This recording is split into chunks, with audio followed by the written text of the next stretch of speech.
Qué gran privilegio es para nosotros en este momento acercarnos en tu pantalla o acercarnos a tus oídos y decirte Dios te bendiga grandemente. Seguimos estudiando este maravilloso libro de Efesios a través de la lección de Escuela Sabática con el título hoy, El gran plan cristocéntrico de Dios. El gran plan cristocéntrico de Dios. Así es que, por favor, no te muevas ni un minuto.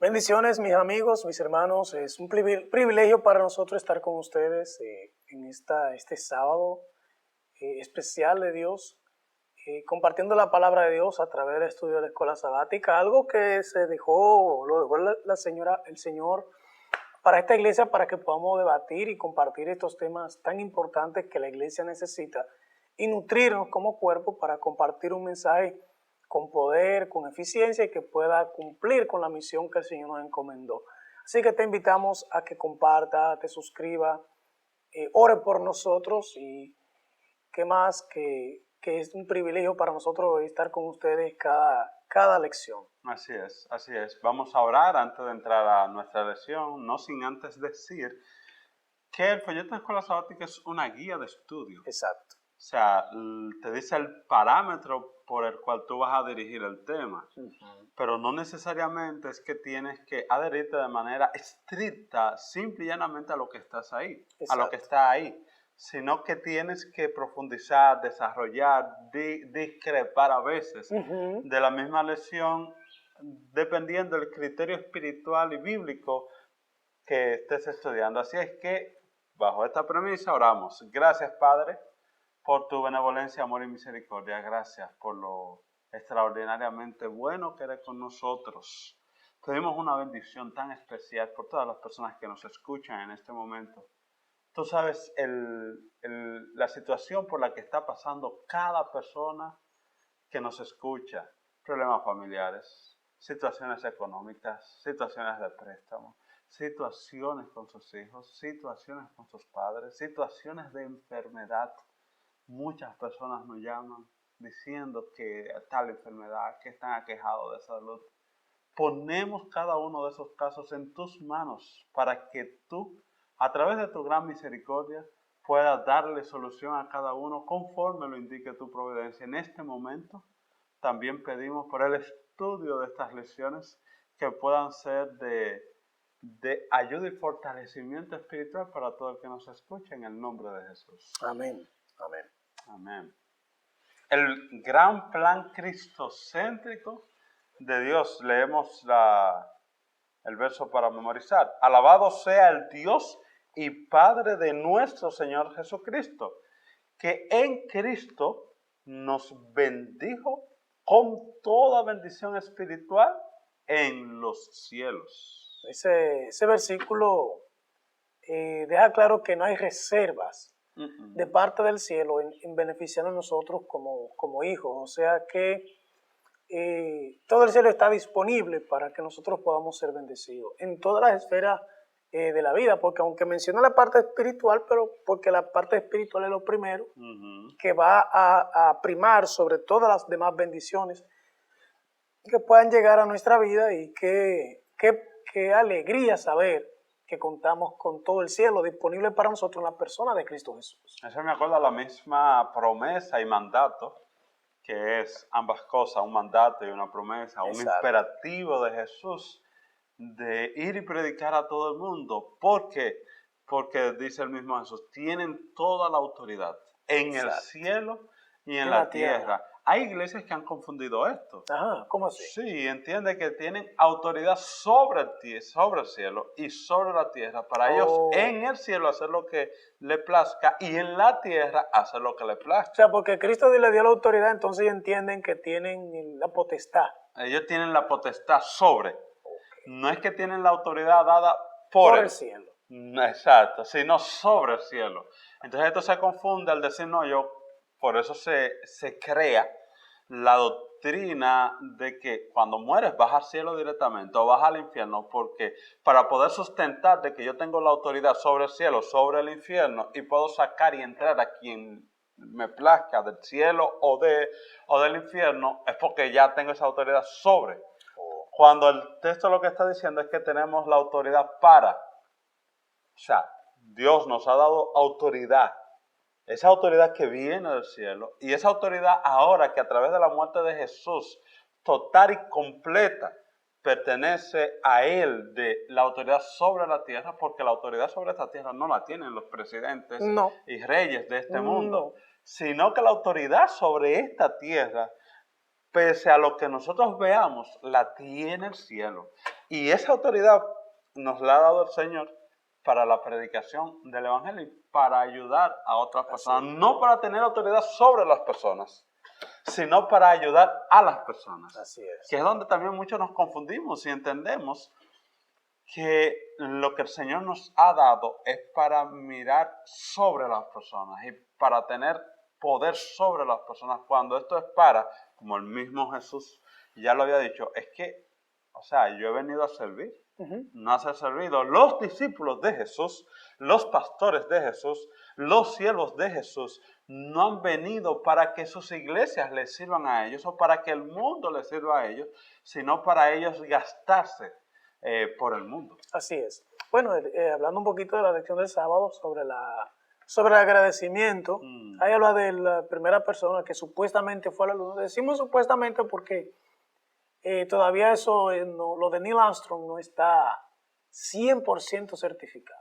O sea, hay mucha gente que tiene su duda. Sí, señor. Y a eso a las cosas que son meramente científicas, nosotros como cristianos tenemos que tener cuidado cuando lo aseveramos de manera precisa. ¿No? Porque sabemos que detrás de muchas cosas de lo que se ve, pueden haber manejos intencionales de engañar. A veces uno se va muy inocentemente a esas cosas y termina cayendo en ideas que no son verídicas. Por lo tanto, yo digo pues, supuestamente. O sea, que puede ser, como también no puede ser, pero ese no es el punto. La Biblia no está hablando de Neil Armstrong aquí, sino el folleto lo pone como un asunto de agradecimiento y creo que cabe dentro de esa parte. Lo otro es que dice que el apóstol Pablo inició la carta a los Efesios dando agradecimiento a Dios por el plan de la redención y cristocéntrico que fue ideado antes de la caída del hombre. Sí. Esa parte es la que resalta el sábado sobre la visión que el apóstol Pablo tenía, dada por las Escrituras, del plan de salvación desde antes de la fundación del mundo. Claro. Por lo tanto, él agradece a Dios por eso, porque Dios pensó en nosotros mucho antes de nosotros pecar. Un punto que me llama la atención de Armstrong es que él agradece 25 años más tarde por el traje hecho para lo que supuestamente se hizo, ¿no? Entonces hace una correlación sobre lo que Efesios llama el traje de la fe, ¿no? Y lo que debe, los componentes que el Señor ha dejado para la victoria sobre el pecado.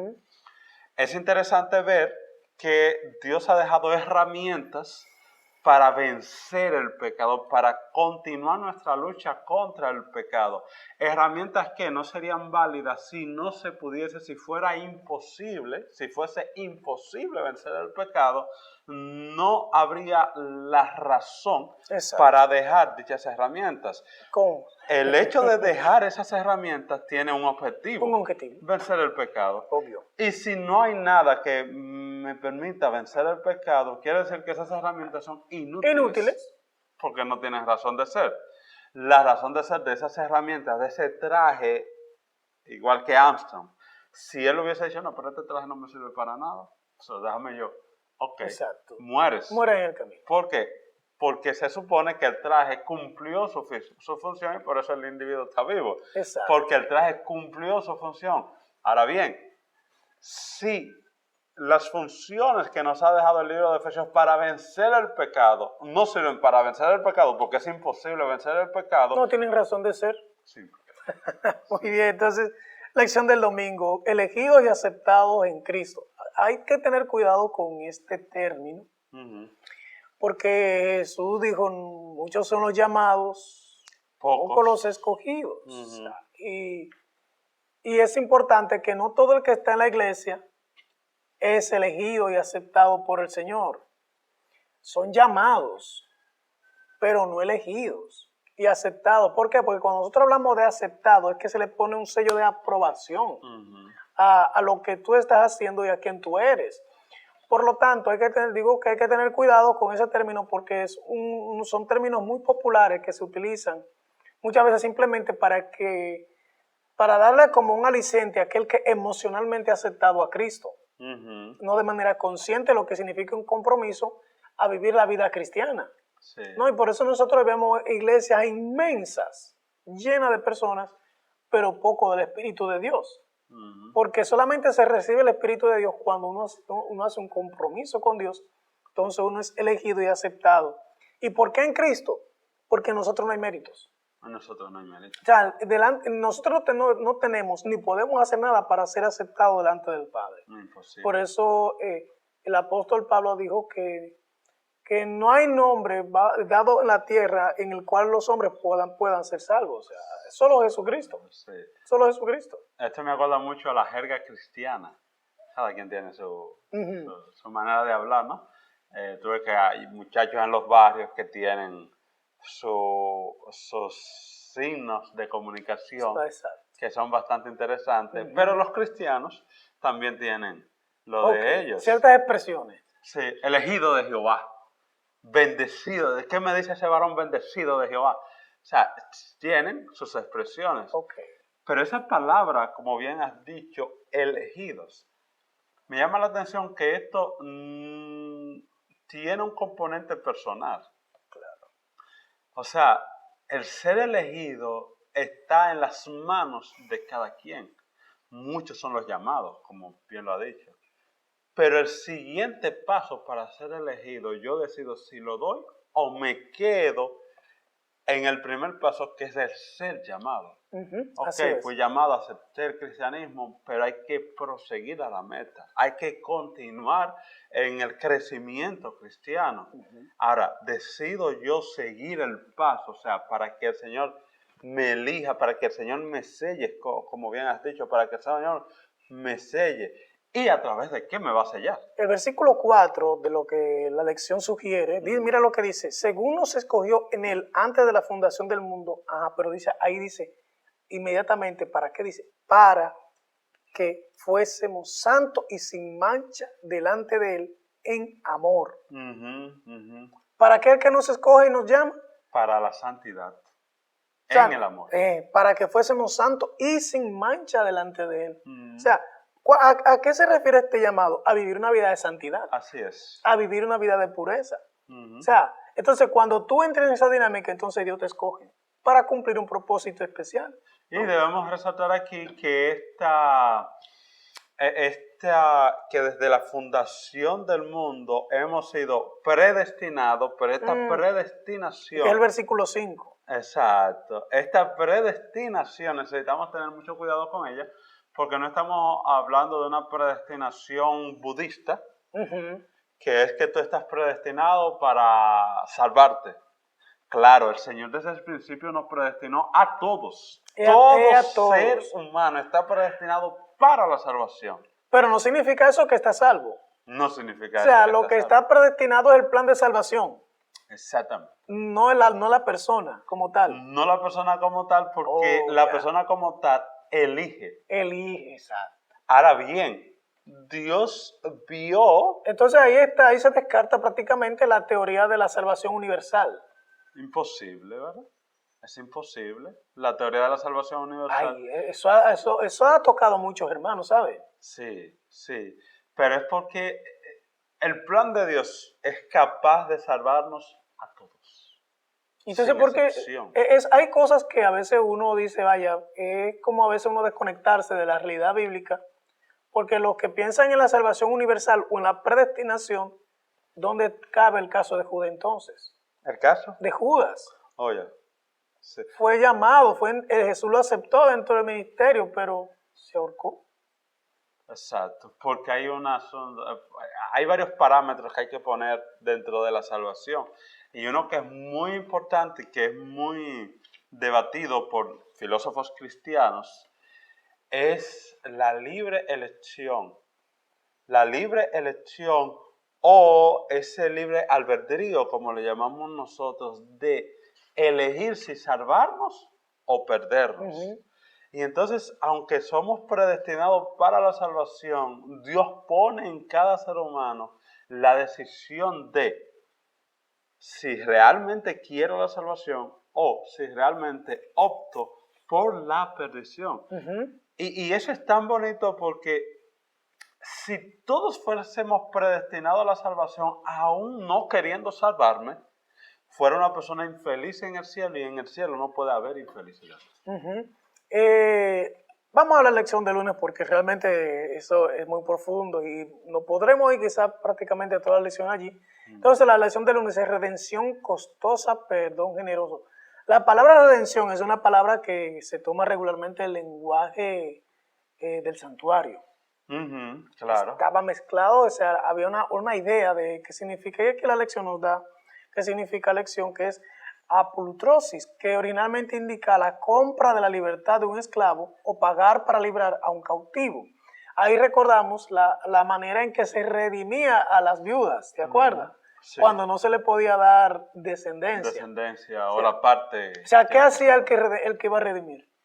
Bueno, en este caso, con el de la viuda, ¿verdad?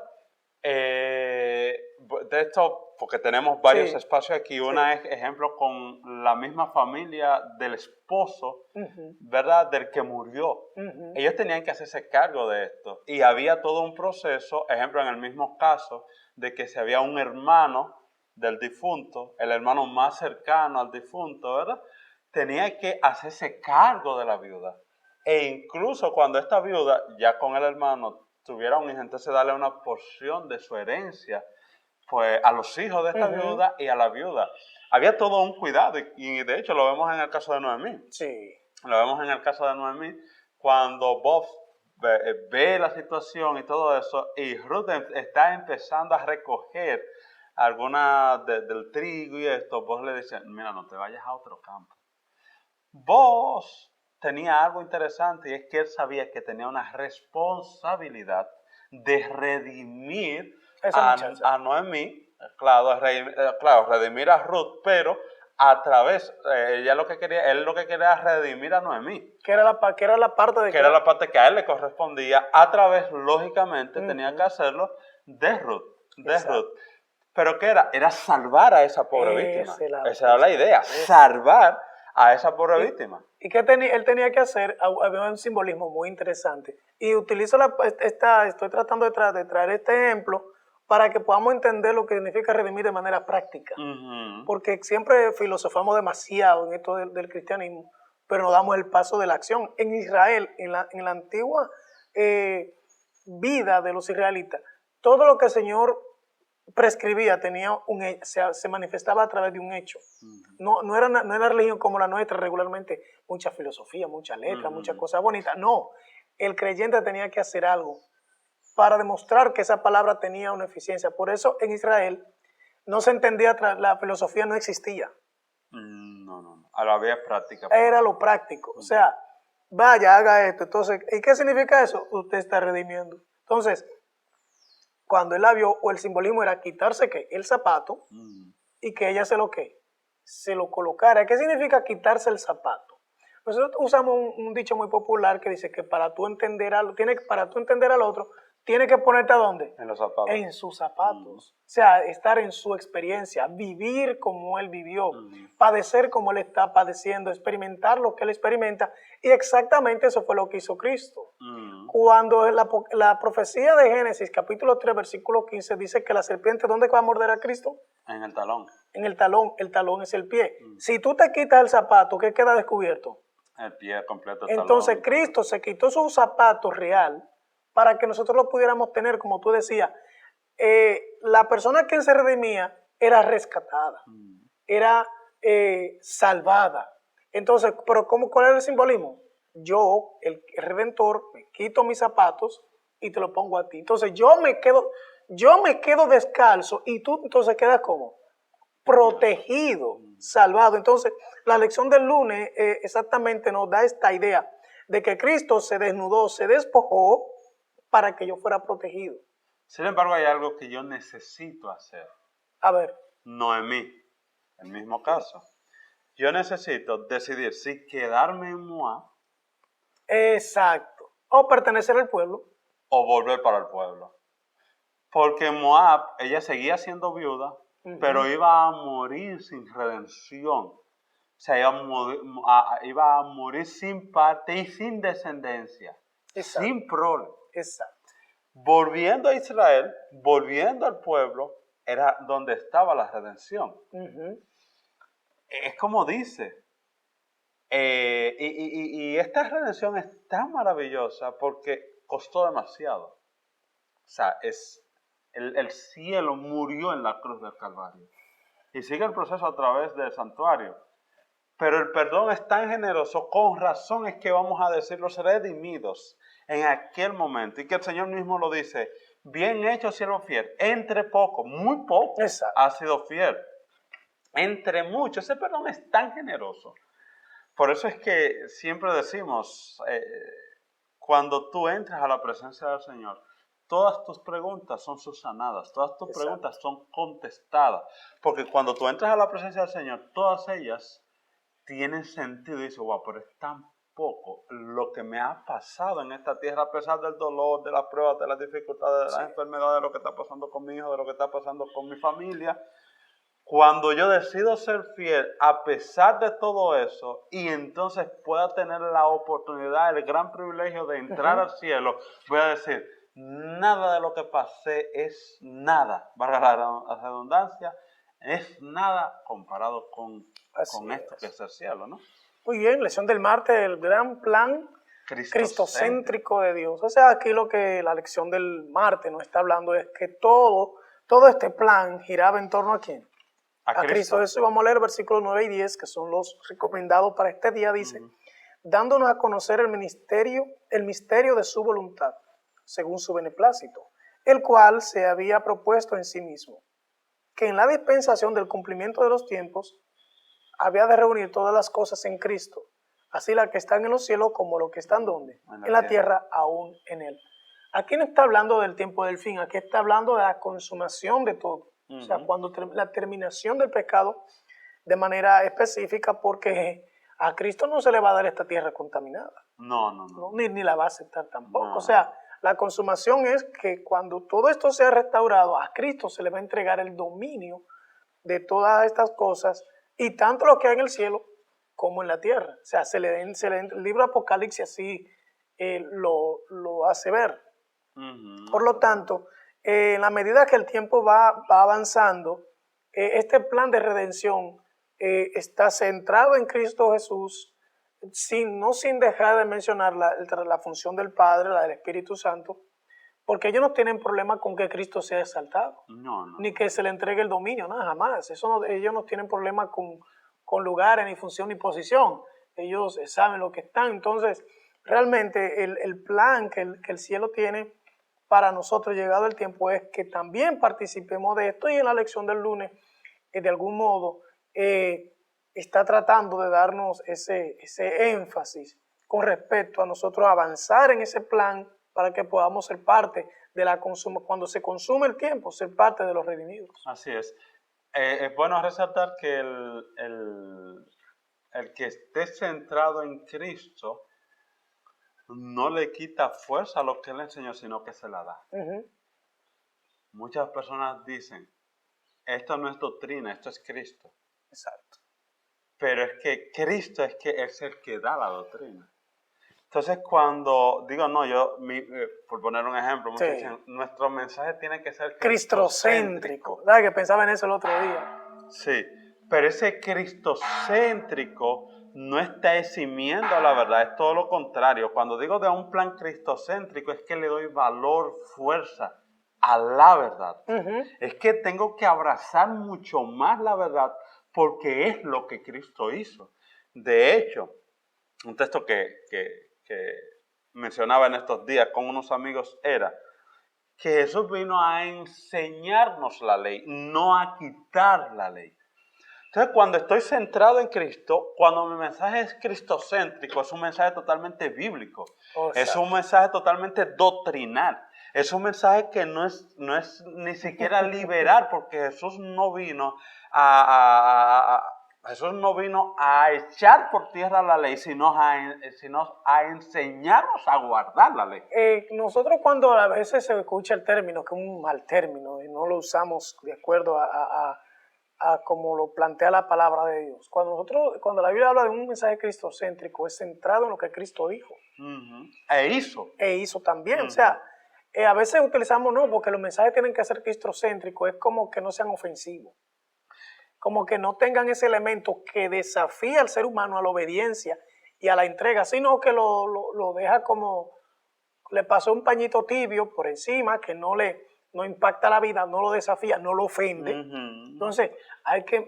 Principalmente eso, lo que muchos quieren decir cuando te dicen, mira, manito, es que tu mensaje tiene que ser cristocéntrico, lo que te está diciendo es, no ofenda a las personas. Exacto. Entonces, yo no sé de cuál Cristo es que tú me estás hablando, si es del Cristo que llamaba a los fariseos, que llamaba a los sacerdotes, que llamaba al arrepentimiento diciendo, es que vuestro padre es el padre de mentira, vuestro padre es Satanás. O sea, y eso que a veces se iban y los discípulos mismos le decían, maestro, le hablaste duro, tienes que bajarle un tono a tu mensaje, le decían los discípulos al maestro y el maestro le decía, cuidado, si ustedes también quieren irse con ellos. San Juan capítulo 6, sí. O sea, Jesús en ningún momento dijo, espérate que hay que darle un mensaje blando para que se queden dentro de nuestro grupo, nunca. Entonces, de un mensaje cristocéntrico, si vamos a hablar de un mensaje cristocéntrico, es ese mensaje que dice, mire, el que no deje padre, madre, hijo, por esta causa, no es digno de mí. O sea, ¿qué es un mensaje cristocéntrico? Exacto. No. Cuando me hablan de un mensaje cristocéntrico, lo que me están diciendo, de la manera como lo veo, lo que me están diciendo es, arrecie el mensaje que está flojo. Si fuera Jesús, lo fuera arreciando el mensaje. Eso es un mensaje cristocéntrico. Es que a Cristo no lo crucificaron por decir cosas que no fueran un desafío para la sociedad donde él viviera. O sea, Cristo fue crucificado porque el planteamiento de su mensaje era un desafío para la corrupta sociedad donde él vivía. ¿Por qué nosotros hoy, que supuestamente estamos predicando mensajes cristocéntricos, no somos perseguidos? Porque nuestro mensaje no es un mensaje que desafía a la sociedad. Porque no es un mensaje cristocéntrico. No, hermano, eso es la verdad. Nosotros no hablamos en contra regularmente de los problemas de género. Nosotros no hablamos con puntualidad y con especificidad de lo que dice la Biblia con los problemas de salud. Nosotros no hablamos con especificidad de los problemas morales que tiene nuestra sociedad, ¿no? De los problemas que realmente están afectando al mundo, que están en franca violación de la ley de Dios. Para nosotros un mensaje cristocéntrico, según se escucha popularmente, es obviar todo eso. Cuando es todo lo contrario. Exactamente, y bueno, la cosa es que si seguimos por ahí nos vamos a ir más lejos. Vivir para alabar su gloria. Eso dice la lección del miércoles y está centrada en Efesios 1, 11 y 12, dice, en que también obtuvimos herencia, habiendo sido predestinados conforme al propósito de aquel que hace todas las cosas según el consejo de su voluntad, para que seamos para alabanza de su gloria nosotros quienes primeros confiamos en Cristo. Y vuelve y repite la palabra predestinación. Predestinación, sí. Y hay algo interesante ahí en Efesios, es que a veces podemos perder el sentido de nuestro llamado. Podemos perder el sentido de nuestro llamado y a veces los años dentro de la iglesia también nos pueden hacer perder ese sentido de llamado porque me acostumbro a ser sistemático y esa sistematización me quita el espíritu de lo que realmente estoy haciendo y lo que debo hacer.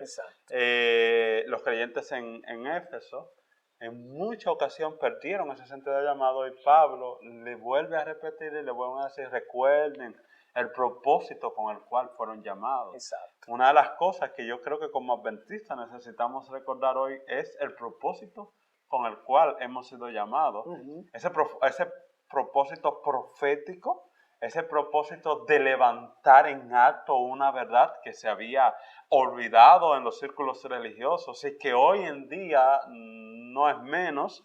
Hoy en día también se está olvidando la verdad, incluso en nuestro propio círculo religioso. Y hemos sido llamados, el pueblo adventista es un pueblo que ha sido llamado para elevar la verdad de Dios, para decir que somos un pueblo profético, para decir que las profecías están claramente determinadas y que Jesús está a la puerta y que el ser humano necesita hacer cambios contundentes porque ya Jesús viene. Exacto. Para eso hemos sido llamados y no podemos olvidar ese propósito. Y muchas veces ese propósito lo podemos olvidar por bailes, lo podemos olvidar por hacer clubes, que lo que estamos es de aquí para allá y de allá para acá, sin un sentido real de misión. Entonces, hay un llamado en Efesios bastante claro: no olvides el propósito por el cual... Bueno, ya tú leíste prácticamente toda la lección del miércoles y es así. O sea, el propósito se puede perder por cualquier cosa. Y ese es el objetivo que Satanás busca. Cuando se pierde el propósito, se pierde la visión. Cuando perdemos la visión, perdemos la misión. Y si perdemos la misión, entonces nuestra manera de vivir va a ser manejada por cualquier cosa, porque ya no tenemos norte, no tenemos un propósito hacia qué dirigirnos, y tampoco una esencia por la cual vivir. Exacto. Y Satanás sabe que es más fácil entretenernos que mantenernos en misión, porque la misión implica un sacrificio continuo, más el entretenimiento es un placer continuo. Entonces, es mejor estar en entretenimiento en la iglesia que en misión, y por eso estamos tristemente haciendo más programas para entretener que para cumplir la misión. Y deberemos orar profundamente y pedir al Señor su Santo Espíritu, que es la lección del jueves. El Espíritu Santo, sello y anticipo.